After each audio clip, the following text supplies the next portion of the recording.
কারি আসাদের তেলাওয়াত শুনছেন আধা ঘন্টা, মনে করছেন একেবারে কোরআনের হক আদায় করে ফেলাইছি। এতই সোজা? এত সোজা না। এই কোরআনের হক আদায় করতে যায় রাসূলের সাহাবীদেরকে শহীদ হতে হয়েছে। হযরতে বেলাল হাবশী রাদিয়াল্লাহু তাআলা আনহুকে এই কোরআন মানার কারণে, কোরআনকে ভালোবাসার কারণে, কোরআনের পক্ষে কথা বলার কারণে হযরতে বেলাল হাবশী রাদিয়াল্লাহু তাআলা আনহুকে উত্তপ্ত মরুভূমির মধ্যে চিৎ করে শোয়া হযরতে বেলালের বুকের উপরে 40 কেজি ওজনের পাথর দিয়ে চাপা দিয়ে রাখছে।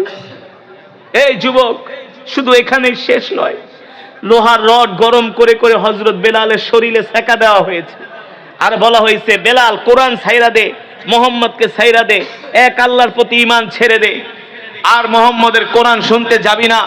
হযরত বেলাল হাবশী বলছে, তোমরা আমাকে মারতে মারতে শহীদ করে ফেলতে পারো, কিন্তু আল্লাহর পয়গম্বরের কোরআন শোনা থেকে আমি এক মুহূর্তের জন্য বিরত হব না। এক মুহূর্তের জন্য আমাকে সরায় রাখতে পারবা না। ঠিক কিনা বলেন? এই কারণে মুসলমান শুধু ওয়াজ মাহফিল, কেরাত মাহফিল দিয়া, খতমে তারাবি পড়ে এই কোরআনের হক আদায় হবে না। ওরা আমাদেরকে যদি গণতন্ত্র দিয়া শাসন করার চেষ্টা করে, আমরা ওদেরকে কোরআনের তন্ত্র দিয়া শাসন করার চেষ্টা করব।